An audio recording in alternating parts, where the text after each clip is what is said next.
यूं ही नहीं कहते हारे का सहारा बाबा खाटू श्याम हमारा, ऐसे बने खाटू श्याम भगवान। आइए सुनते हैं खाटू श्याम की ये कथा।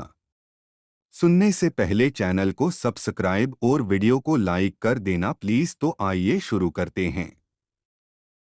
खाटू श्याम को भगवान श्री कृष्ण के कलयुगी अवतार के रूप में जाना जाता है। ऐसा कहे जाने के पीछे एक पौराणिक कथा हाथ है।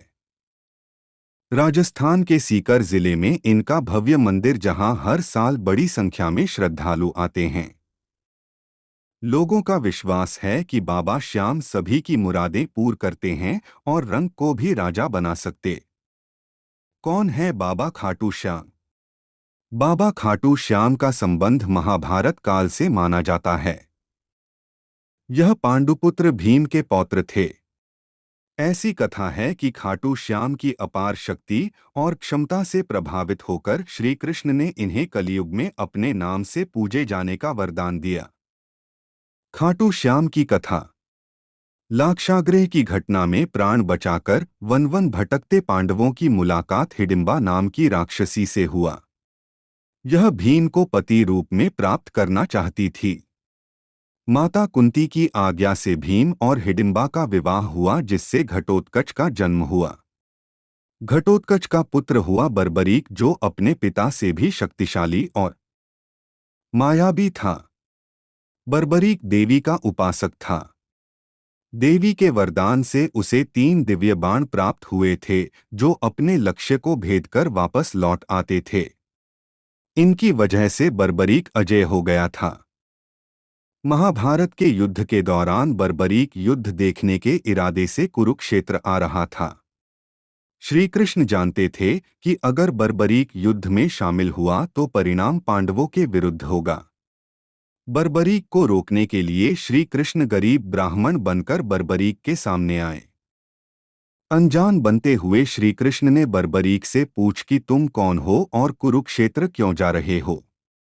जवाब में बर्बरीक ने बताया कि वह एक दानी योद्धा है, जो अपने एक बाण से ही महाभारत युद्ध का निर्णय कर सकता है।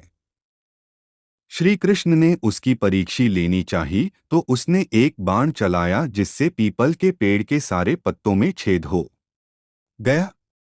एक पत्ता श्री कृष्ण के पैर के नीचे था, इसलिए बाण पैर के ऊपर ठहर गया।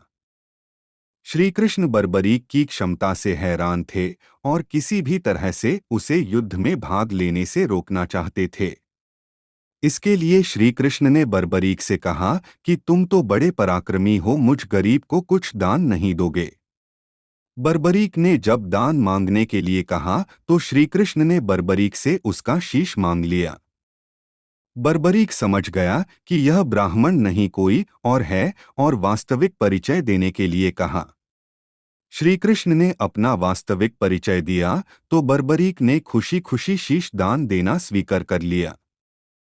रात भर भजन पूजन कर फाल्गुन शुक्ल द्वादशी को स्नान पूजा करके बर्बरीक ने अपने हाथ से अपना शीश श्री कृष्ण को दान कर दिया।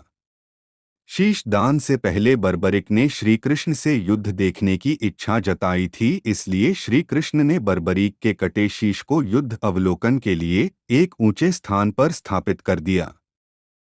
युद्ध में विजय श्री प्राप्त होने पर पांडव विजय का श्रेय लेने हेतु वाद विवाद कर रहे थे। तब श्री कृष्ण ने कहा कि इसका निर्णय बर्बरीक का शीश कर सकता है। बर्बरीक के शीश ने बताया कि युद्ध में श्री कृष्ण का सुदर्शन चक्र चल रहा था, जिससे कटे हुए वृक्ष की तरह योद्धा रणभूमि में गिर रहे थे। द्रौपदी महाकाली के रूप में रक्तपान कर रही थीं। श्री कृष्ण ने प्रसन्न होकर बर्बरीक के उस कटे सिर को वरदान दिया कि कलयुग में तुम मेरे श्याम नाम से पूजित होगे, तुम्हारे स्मरण मात्र से ही भक्तों का कल्याण होगा और धर्म, अर्थ, काम, मोक्ष की प्राप्ति होगी। प्रत्येक वर्ष होली के दौरान खाटू श्याम जी का मेला लगता है। इस मेले में देश विदेश से भक्तजन बाबा खाटू श्याम जी के दर्शन के लिए आते हैं। इस मंदिर में भक्तों की गहरी आस्था है। बाबा श्याम हारे का सहारा, लखदातार, खाटू श्याम जी, मोरविनंदन, खाटू का नरेश और शीश का दानी, इन सभी नामों से खाटू श्याम को उनके भक्त पुकारते हैं। खाटू श्याम जी मेले का आकर्षण यहाँ होने वाली मानव सेवा भी है।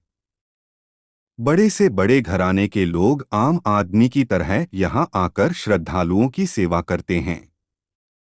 कहा जाता है ऐसा करने से पुण्य की प्राप्ति होती है। खाटू श्याम जी के चमत्कार। भक्तों की इस मंदिर में इतनी आस्था है कि वह अपने सुखों का श्रेय उन्हीं को देते हैं। भक्त बताते हैं कि बाबा खाटू श्याम सभी की मुरादें पूरी करते हैं। खाटू धाम में आस लगाने वालों की झोली बाबा खाली नहीं रखते हैं। बोलो बाबा श्री खाटू श्याम जी की जय। बाबा सबका भला करेंगे।